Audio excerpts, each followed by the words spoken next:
Come to next question number 2. Please come to question number 2.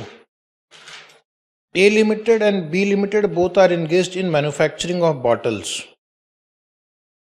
A has a factory in Gujarat. B has a factory in Maharashtra. A Limited fulfills the demand of its customer based in Maharashtra by using the bottles manufactured by B Limited. Similarly, B Limited fulfills the demand of its customer based in Gujarat by delivering bottles manufactured by A Limited. This is similar to that HPCL and BPCL example. They are into same business, and this arrangement is to ensure that goods or services are supplied to customer or potential customer, to facilitate sales to customer and potential customer. How A and B should recognize the revenue? So IFRS 15 states that it shall not apply to non-monetary exchanges between entities in the same line of business. This example is same line of business. Previous example was TV versus newspaper, not same line of business, to facilitate sales to customer or potential customer. In industries with homogeneous products, it is common for entities in the same line of business to exchange products in order to sell them to customers or potential customer from other parties to exchange. For a transaction to qualify as a barter transaction, the exchange shall be monitored in terms of quantities and not in monetary terms. Exchanges monitored or settled in monetary term are not barter transaction. In this case, since the bottles are being exchanged irrespective of its monetary value, it will qualify as a barter transaction. Also, it will qualify as a non-monetary exchange between entities in same line of business to facilitate sales to customers. IFRS 15 would not apply to contract between A and B, and thus they should not recognize any revenue on exchange of goods. Unnecessary, don't increase your top line just because you have supplied to the other party and the other party supplies to you. Otherwise, companies will be able to boost their revenues like anything. Okay. Throughout the day, just keep supplying and keep receiving. Keep invoicing. And your top line will increase. Standard is smart like you. Do not recognize this item as revenue. Of course, you may apply GST and whatever, but that is other aspect, not the standard. Okay. Entity N and S. Now answer this question carefully. Are both engaged in extraction and supply of natural gas to different parts of India. Plants of N Limited are located in North India, while that of S Limited are located in South of India. N Limited also contracts to supply natural gas customers in South of India. Similarly, S Limited contracts to supply natural gas to customers in North India. Consequently, N Limited purchases from S Limited to supply natural gas to customers based in South India, and S Limited purchases from N to supply natural gas to customer in North. So this is the transaction between entities in same business. The exchange is to facilitate sales to customer, but read further. The price of the natural gas for this transaction would be based on actual delivery date of gas by either parties.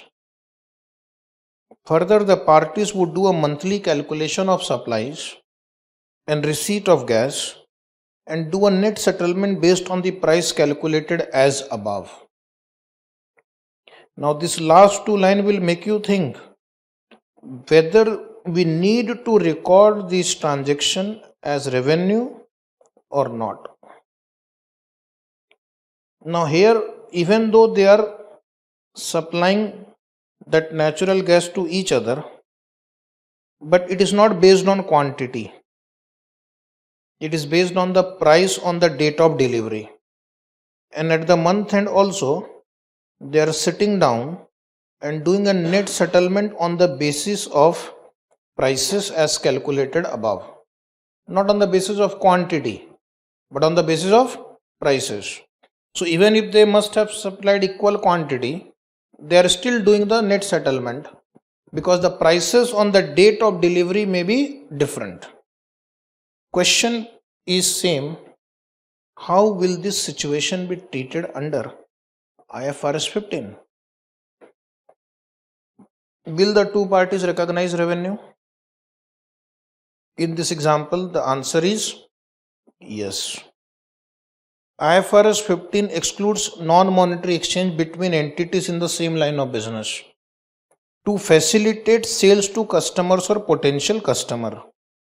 For a transaction to qualify as barter transaction, exchange shall be monitored in quantity term and not in monetary term. Exchanges settled in monetary term will not be classified as barter. In this case, entity N and S operate in the same line of business and agree to supply natural gas to each other's customer due to ease of supplying in geographically close area. However, they calculate the price based on the date of delivery and do a net settlement. The above stated situation will fall in the scope of IFRS 15. Hence, N Limited will book revenue from sale of goods to S Limited and also book revenue from sale of goods to its customer in south of India. N Limited will also book purchases of goods from S Limited. So they will record revenue as usual. Now tick mark this paragraph also. Contract with a customer falling partially within the scope of IFRS and partially within the scope of other standard. Like you have given an asset on lease and you also provide maintenance service. But so lease will be accounted under the standard on leases, which is outside the scope of this standard. But the maintenance service that you are providing will fall under the scope of this standard. Revenue from transaction with customer, contract with customer. So then the standard says you have to divide the transaction. Okay. And then that portion which falls under other standard, you apply the other standard. And that portion which falls under this standard, you apply the principles of this standard. Okay. A contract with a customer may partially fall within the scope of this standard and partially within the scope of other standard. In such circumstances, the following guidance needs to be applied. First priority will give it to other specific standard. Go to other specific standard and see whether they have any guidance for separation. Whether there is any guidance for separation of the contract between that standard and the other standard. If yes, follow the guidance as per that standard. So the sequence will be, first we'll go to that other standard. Check if that standard has any guidance and it specifies how to separate or initially measure one or more parts of the contract. Then an entity shall first apply the separation and or measurement requirement in those standards. Like for example, Omega Limited contracts with a customer to lease an asset and also to provide its maintenance. The leased asset will be accounted by applying guidance in IAS 17 or write down IFRS 16, and remaining part of the contract pertaining to maintenance will be accounted as per IFRS 15. But what about if the other standard does not specify how to separate? Then you come to this standard. If the other standard is silent about a transaction, how to separate, come back to this standard and then the entity shall apply this standard to separate and or initially measure the parts or parts of the contract. So this standard would basically tell you divide the transaction price between the different component in the ratio of their standalone prices. So that we will see afterwards. If a contract has multiple parts, how to allocate the transaction price. Now from this point onwards, you can say our main standard starts. IFRS 15 is a 5-step approach to recognize the revenue.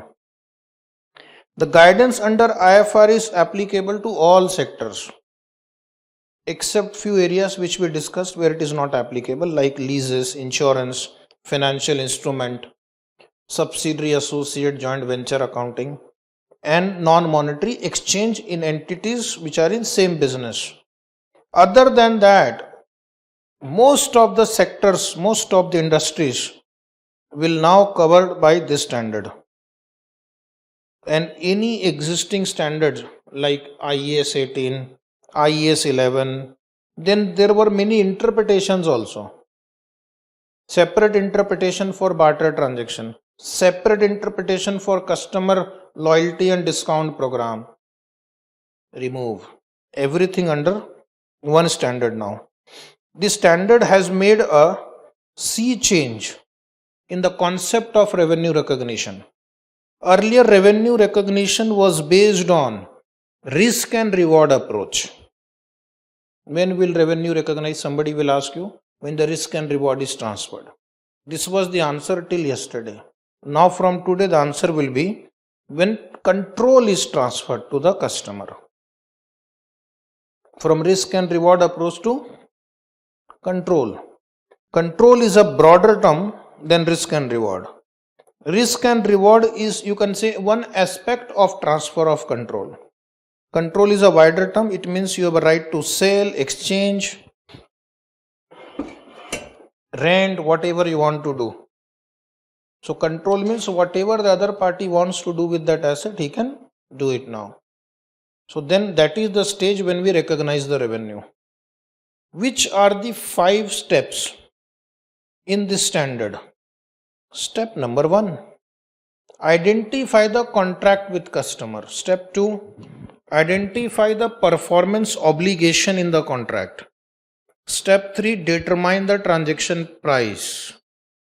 Step 4, allocate the transaction price to the performance obligations in the contract.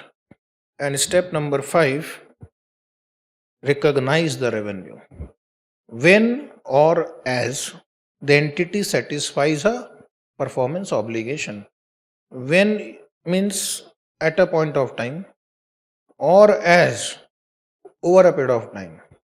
So next 1 hour will be discussed only on these 5 steps now. Okay. So let us understand the above 5 steps in detail. Step number 1, identify the contract with the customer. Now this standard has given you some guideline how to identify the contract with the customer. First of all, it should be an agreement which creates enforceable rights and obligation. And there are 5 conditions that should be met. So now in your office, when you are reading a contract, check whether these 5 conditions are met or not. If met, welcome to IFRS 15. Parties to the contracts must approve the contract. Parties to the contract must approve the contract. How they can approve the contract? Either in writing, orally, or implied in accordance with the customary business practices. So contract must be approved. Contract must be approved means they have committed to perform their respective obligation. Okay. Now from the agreement you can find out whether the parties have approved it or not. If it is in writing, both parties will do the signature. Approved, oral or implied. For smaller value contract, they might be oral transaction, but for bigger values, there is in writing. Second thing is the entity can identify each party's rights regarding the goods or services to be transferred. So both parties are able to identify what are their rights and what are their obligations with respect to goods and services to be transferred. And the third is the entity can identify the payment terms for the goods or service to be transferred. How the payment will be made for the goods and service to be transferred. One more important point, the contract must have commercial substance. Commercial substance means the risk, timing, or the amount of entities' future cash flow is expected to change as a result of the contract. Okay. Now say for example, I give you one notebook. You also give me one notebook. Both are same notebook. Should it be recognized as revenue? Contract lacks commercial substance because nothing will change if the two books are exactly same. This book also you would have sold for 100 rupees. The another notebook which you have exchanged is same will also be sold for 100 rupees only. So this transaction will not be recorded as revenue. Otherwise, people can increase their top line by just entering into exchange of same items. You record sale, I will also record sale. You get the credit of my GST invoice, I will get credit for your GST invoice. Effectively, there is no impact in their business, but their top line would change if we allow them to record such transactions. The standard setters are also smart like you.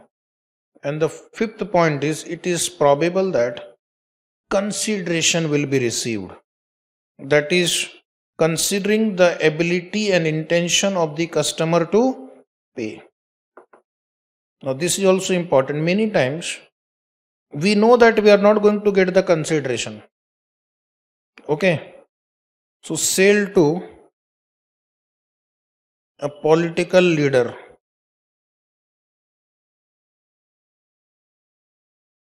Political leader comes to your shop and says, give me 10 meters of cloth. I need it for my party jhanda, party flag. Will you record it as a revenue? Say yes or no. No, you disclose it as an expense only. Because you know that the consideration will not be received. So do not boost your top line for this item. You treat it as an expense. Okay. An entity shall recognize the consideration received from any customer as a liability until the above criteria are subsequently met. Okay. Sometime customer may make you the advance payment. So what entry will you pass? Bank account debit to advance from customer.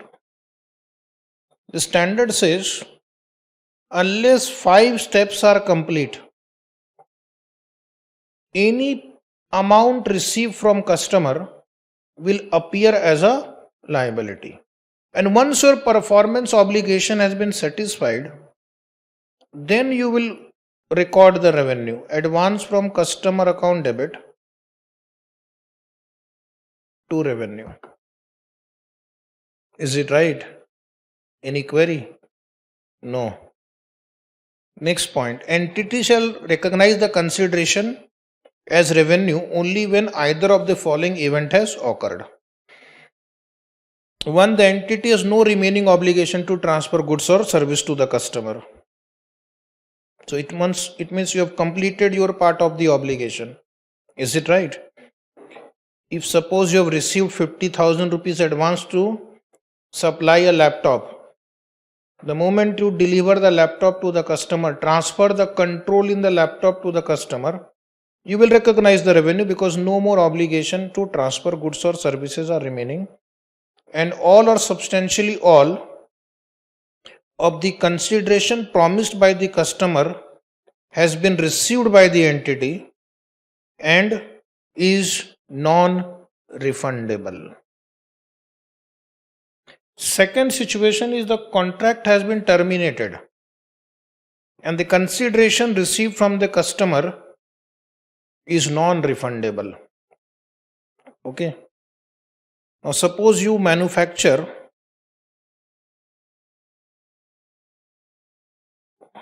specialized machines.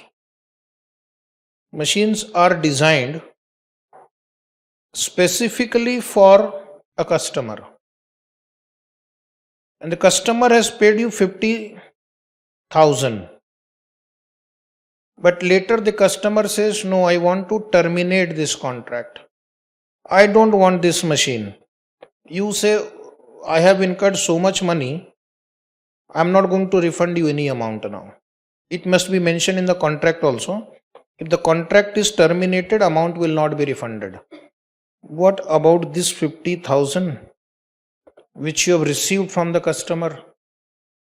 Then the standard says if the contract is terminated and the consideration received from customer is non-refundable, then you will recognize it as revenue at that point of time. So either you have performed your part of obligation or the contract gets terminated and there is no obligation to refund. Now the next question is contract modification. What is the meaning of contract modification? Contract modification means first you enter into a contract and then later you or the customer brings a modification in the terms of the contract, which may either change the scope of the contract or which may change the price or both. Then what is the accounting issue involved here? What is the accounting issue? Whether this contract modification, which has been earlier approved and now they have modified, which has also been approved, whether it will be accounted as a separate contract. Whether it will be accounted as a separate contract, because revenue recognition will again be determined for this separate contract. If suppose you are following the stage of completion method, then for original contract you will follow the original stage of completion. For this separate contract again you will calculate the separate stage of completion. Or the second question is whether it will be accounted as same contract. It will be only treated as an extension of the same contract. So the standard says shall be accounted as a separate contract if both conditions are satisfied. The scope of the contract increases because of the addition of the promised goods or service that are distinct. So that modification increases the scope of the contract, and what you are going to provide now is distinct from the original contract, and the price of the contract increases by an amount of consideration that reflects the entity's standalone prices. That means for that incremental task, you will charge an incremental price. This incremental price in any case you would have charged had it been a standalone transaction. Had it been a standalone transaction. So first you say you construct this house, and then you say you construct this gym also. If this contract is distinct from the original contract and the price you are charging it is again same price you would have charged on a standalone basis, similar to what you would have charged on standalone basis, welcome. This contract will be treated as a separate contract, and then you have to apply the standard separately for that contract. So this standard says ideally for each contract apply this standard. For each contract with customer apply this standard. However, in some cases similar contracts are accounted in the similar manner. Is it right?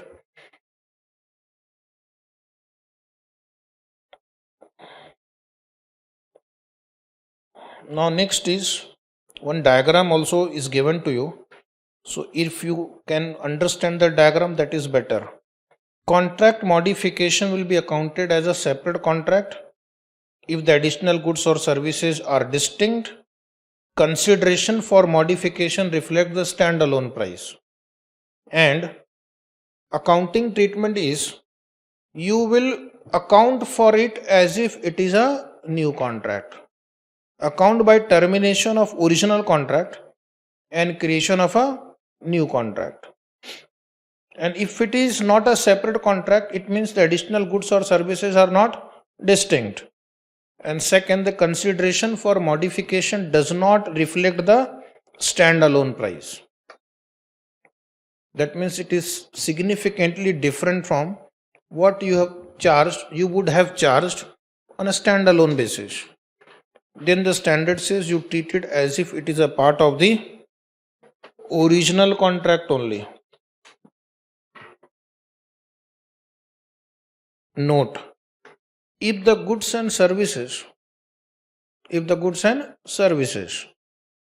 from the original contract remain unsatisfied on the date when the original contract is modified, if the goods and services from original contract remain unsatisfied on the date when the original contract is modified, then in such a case, the unsatisfied performance obligation along with the new performance obligation in the modified contract are to be or have to be accounted as a modified contract only.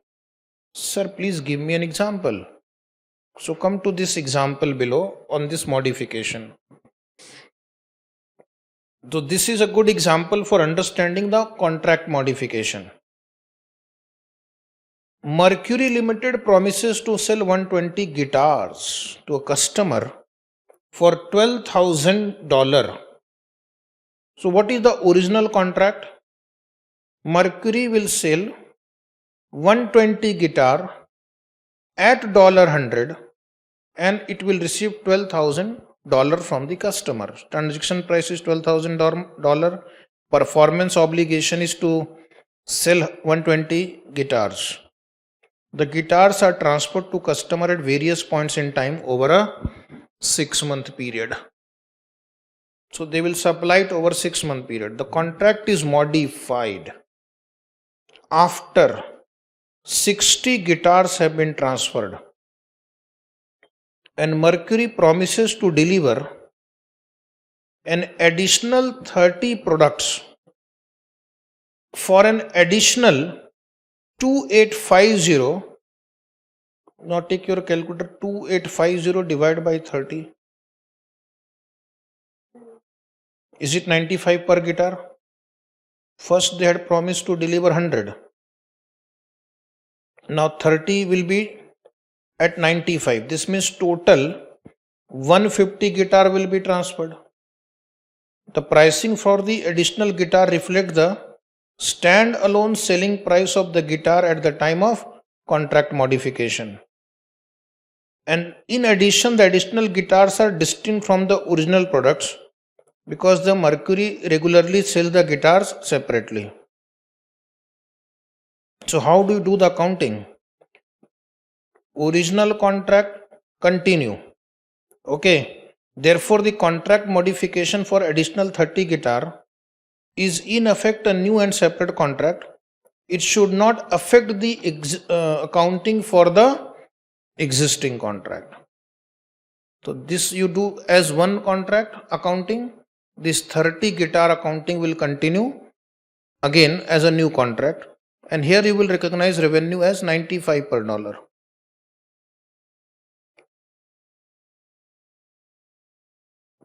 In accordance with IFRS 15, suppose if the price for additional guitar did not reflect the standalone price.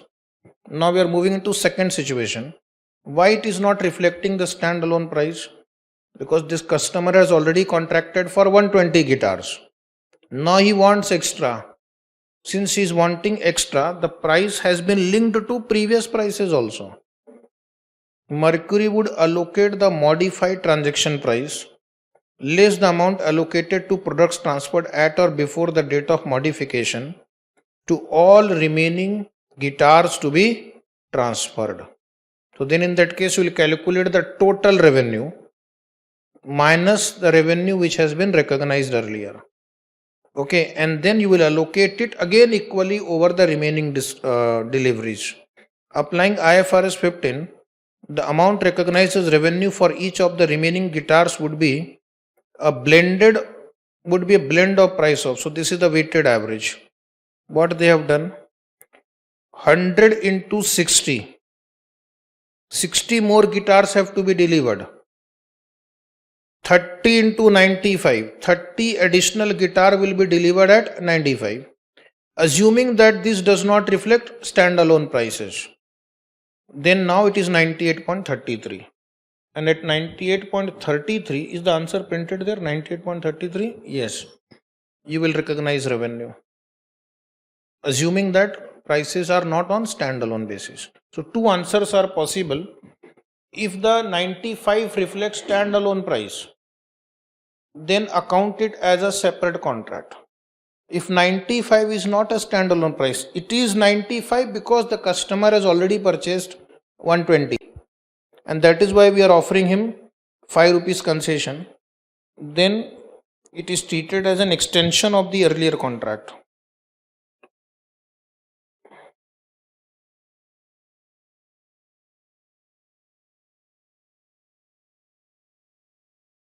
Okay, now we'll come to step number 2.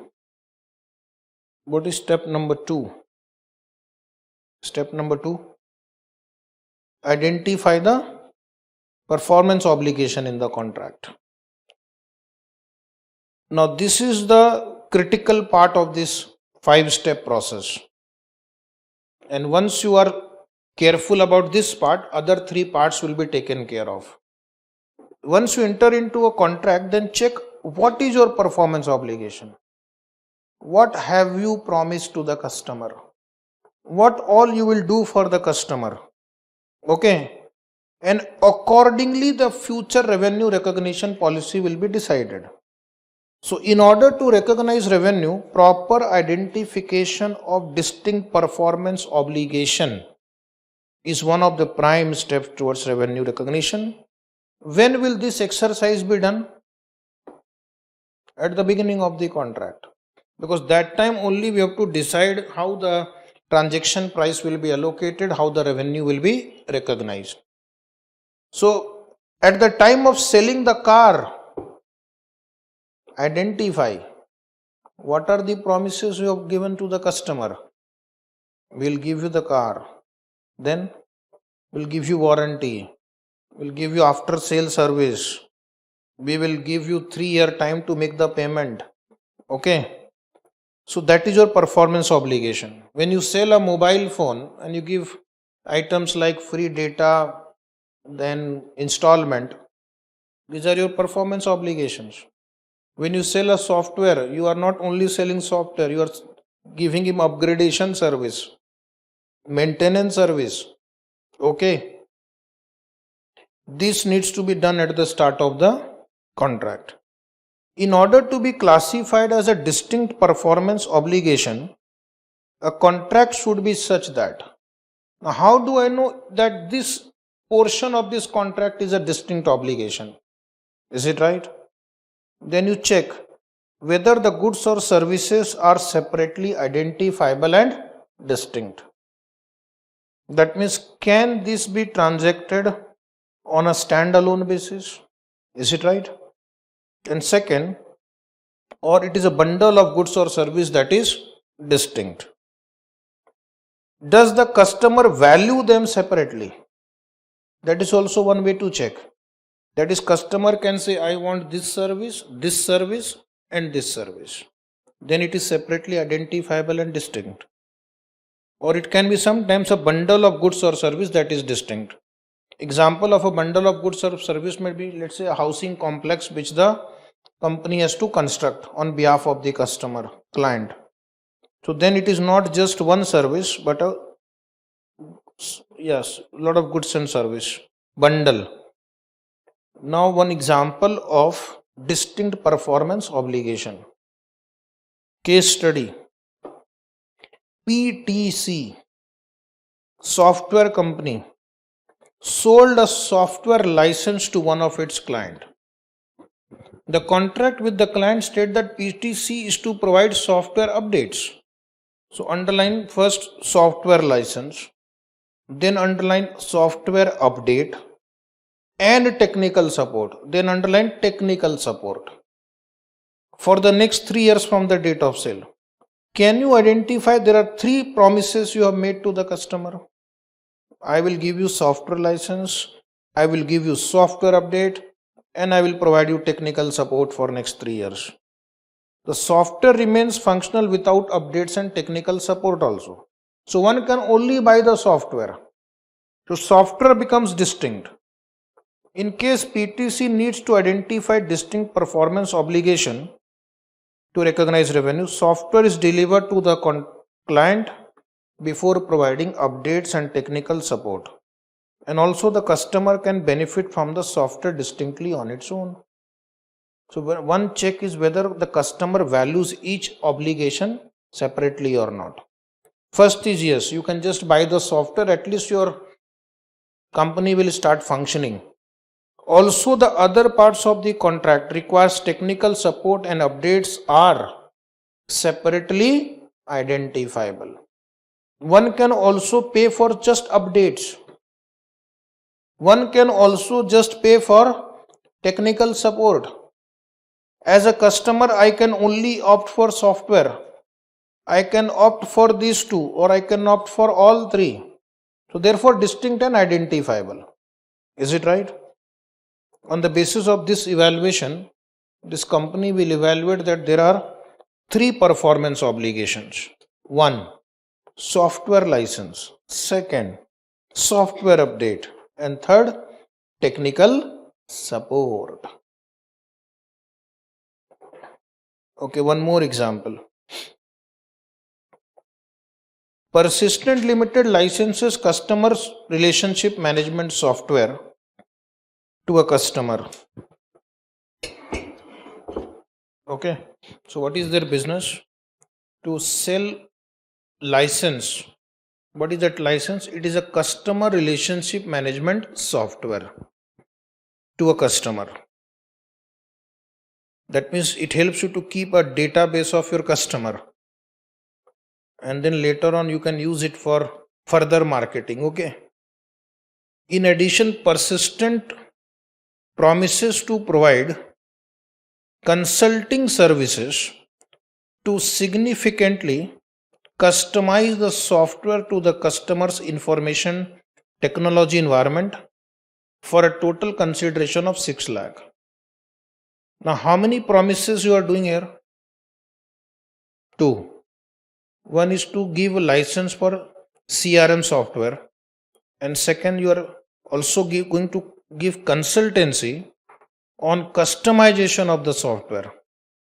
So Persistent Limited is providing a significant service of integrating the goods and service. So 2 things you have done. You have sold the license and you are also providing consultancy service into the combined item for which the customer has contracted. In addition, the software is significantly customized by Persistent in accordance with the specific negotiation with the customer.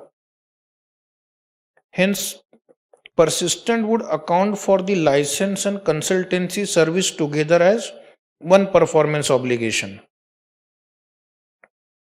Now, one has to see whether they can be identified and distinguished separately. So here this sentence is, the software is significantly customized by the Persistence in accordance with the specifications negotiated with the customer. So Persistent would account for the license and consultancy services together as one performance obligation. Revenue for that performance obligation would be recognized over time by selecting an appropriate measure of progress. And what about distinct goods and service? For distinct goods and service, you treat it as separate performance contract and account for each of them separately according to their respective nature. If a promised goods or service is not distinct, an entity shall combine that goods or service with other promised goods or service until the entity identifies a bundle of goods or service that is distinct. This is one item, but check whether it is distinct or not. If not, go to next higher level, which is distinct. If not, then go to next higher level, which is distinct, till you reach a level which is distinct goods or service. So this kind of problem will arise in case of, say, construction industry. What should be their unit up to which you will treat it as a distinct good or service? Suppose you have to construct 3 identical buildings. Whether each building will be a distinct good or service or all 3 of them put together. So one has to really examine the facts and circumstances. Okay, do you have this example printed? Yes. B Limited, an entity in the construction sector. Oh, we just discussed it. Enters into a contract with the client to build a residential bungalow. Now, what are the things required in residential bungalow? Lot of activities you have to perform. Now, whether this will be each activity will be treated as a single contract or they will be treated as a bundle of goods or service. Bundle. B Limited is overall responsible for timely completion of the project and handing over the possession to the client. Building construction is a complex activity and requires various goods or services which must be provided, like laying foundation, laying structure, piping, finishing, etc. Now, in this example, can we apply separate accounting for each of these activities? The answer is no. So, this will be treated as a bundle of goods or service, and all of this put together will be accounted as a single performance obligation. B Limited would account for the bundle of goods or services as single performance obligation. And that is what we will discuss in the last part of this chapter, construction industry, where we will recognize revenue and cost according to the progress of the work done. Because the goods or service to be provided are highly interrelated. Next example. Depending on the contract, the promised goods or service may include, but are not limited to, sale of goods produced by an entity, resale of the goods purchased by the entity, like in case of retailer, resale of rights to goods or services purchased by an entity, granting of licenses, constructing, manufacturing or developing an asset on behalf of the customer, granting options to purchase additional goods or services. These are the list of examples where we can provide different types of goods or services. What is my third step? Transaction price. Sure. Is it very easy task? Sometimes yes, I want to buy this pen, he says give me 200 rupees. That is transaction price, okay. But sometimes it may be difficult for all. Like A Limited has a hotel, B Limited sells car. One day the CEO of this car company stays in the hotel and he says, I don't have money to pay. Take my 2 cars. Okay. Question will arise, how will this hotel company recognize revenue? How will this car company recognize revenue? Because they are selling car. They are selling car, getting 10 hotel rooms. Hotel company is providing hotel services and receiving 2 cars in consideration. The entity shall consider the terms of the contract and its customary business practices to determine the transaction price. Of course, terms of contracts are very important. The transaction price means the amount of consideration to which an entity expects to be entitled in exchange for transferring promised goods or service. But while calculating transaction price, exclude amount collected on behalf of third parties. So the standard says suppose you collect revenue 100, GST at the rate of 18%, 18, total 118. Identify the transaction price in this example. Transaction price will be 100 rupees only. 18 rupee is the tax collected on behalf of the government. Question becomes more complicated when the transaction price has fixed and variable component, or only variable component, or only fixed component. Say for example you are a builder, contractor. Customer says we will pay you 1 million rupees, 10 lakh, plus we will pay you incentive of 1 lakh if the work is completed 2 months before the due date.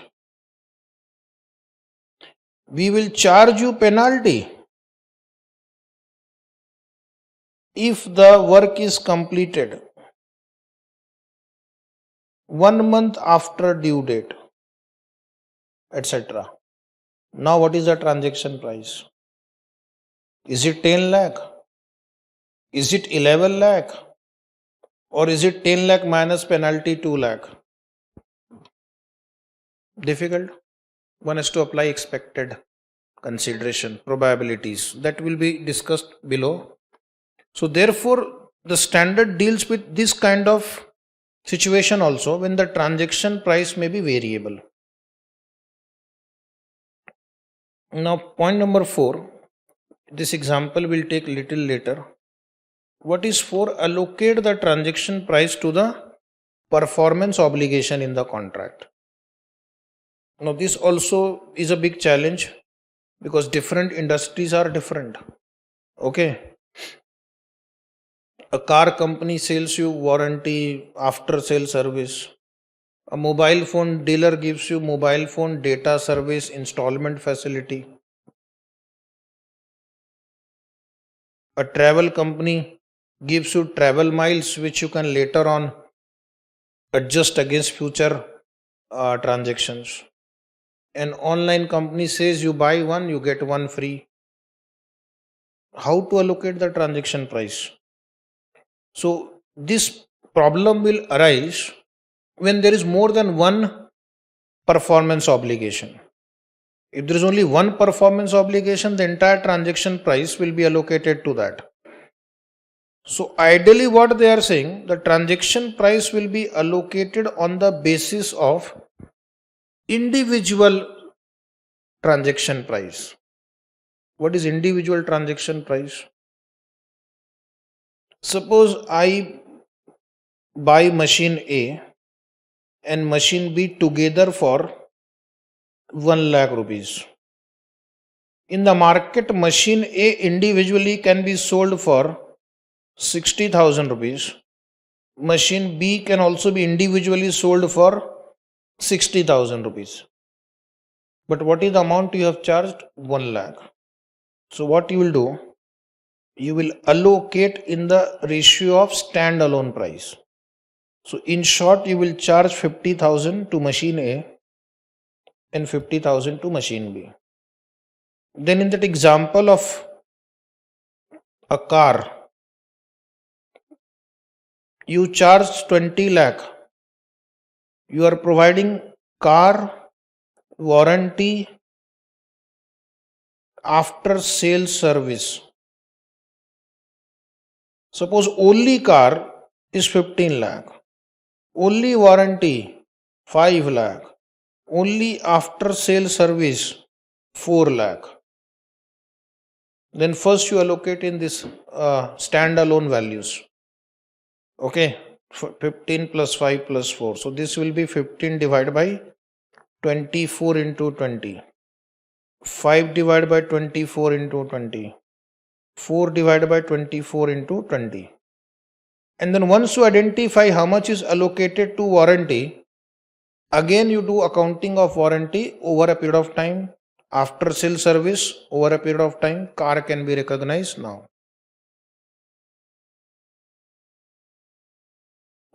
Sometimes individual values may not be easily available from the observable data. That means there may not be immediate market value of that separate performance obligation, then one has to estimate it. Okay. If standalone selling price is not observable, then entity would estimate it.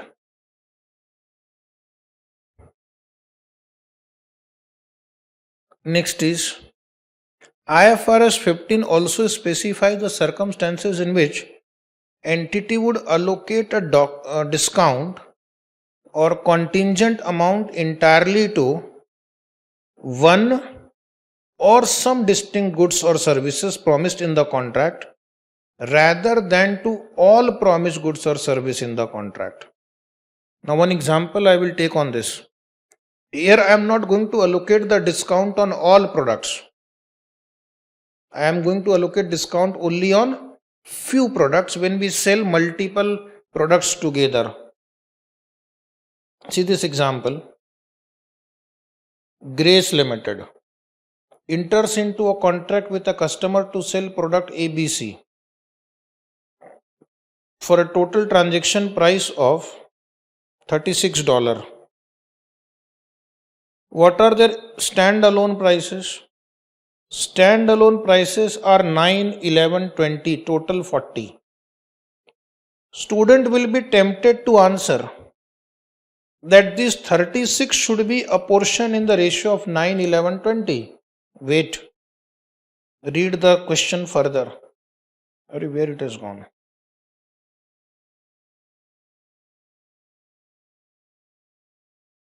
Read the question. It says the customer receives $4 discount for buying the bundle of 3 products.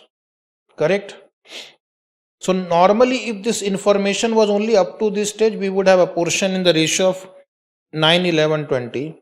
But see the business model. Product A and B are transferred at the same time, and therefore Grace Limited accounts for only 2 separate performance, A and B together and product C. Now the business model is that if you buy A and B only, then you will pay $16 instead of 9 plus 11, that is $20. So how much discount you are offering on A and B? 4. How much discount you are offering on A, B and C? 4. Now tell me, if a customer buys all the 3 products,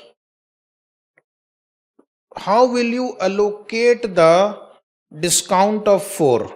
Will you allocate it over A, B and C, or will you allocate it over only A and B? A and B, because in any case A and B together you sell in the market for $16 rather than 20. So this entire discount should be allocated to A and B.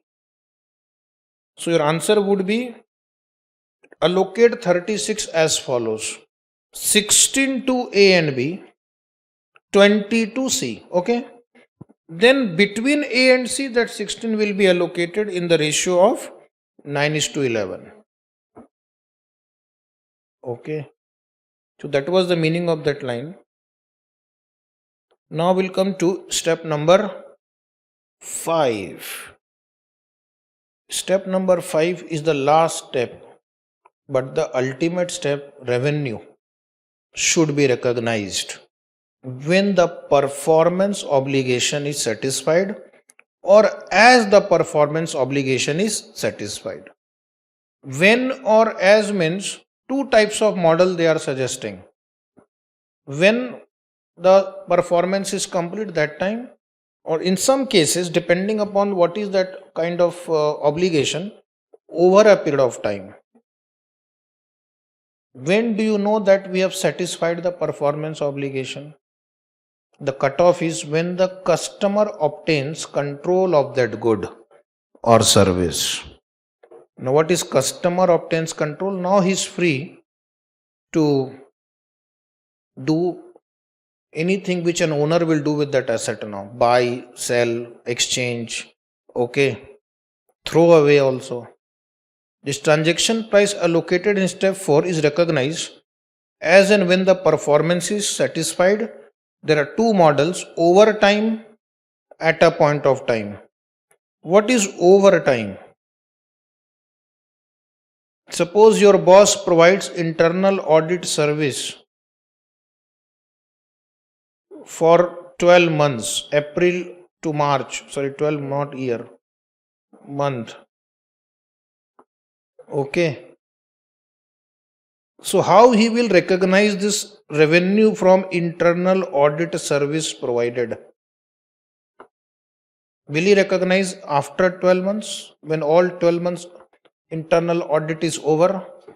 Or can he recognize 1/12, assuming the kind of services provided are having similar pattern? 1/12 over time.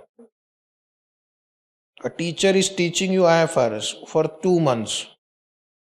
How will he recognize revenue?